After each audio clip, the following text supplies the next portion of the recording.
Okay guys, kung meron kayong problema sa inyong mata, so yung dito medyo nangingitim o kaya minsan puffy, parang ang kapal-kapal ng eye bags. Meron akong dalawang tip na ituturo sa inyo. So first, kailangan natin ng kutsara.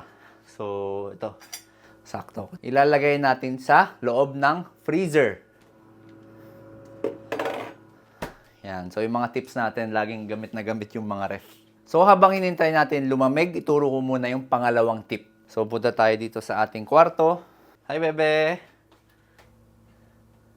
So, para po makatulong sa puffy na eye bags, gumamit po kayo ng dalawang unan. So, kapag dalawang unan po kasi yung gamit nyo pag natutulog, hindi masyado nagpupull yung mga fluids papunta sa mata. Mga fluids po kasi na nag-accumulate dito, kaya kumakapal yung mga eye bags natin. Also, wag po kayong iiyak sa gabi para hindi po mamagay yung mata nyo. Wag nyo po iiyakan yung mga hindi kayo kaya ipaglaban.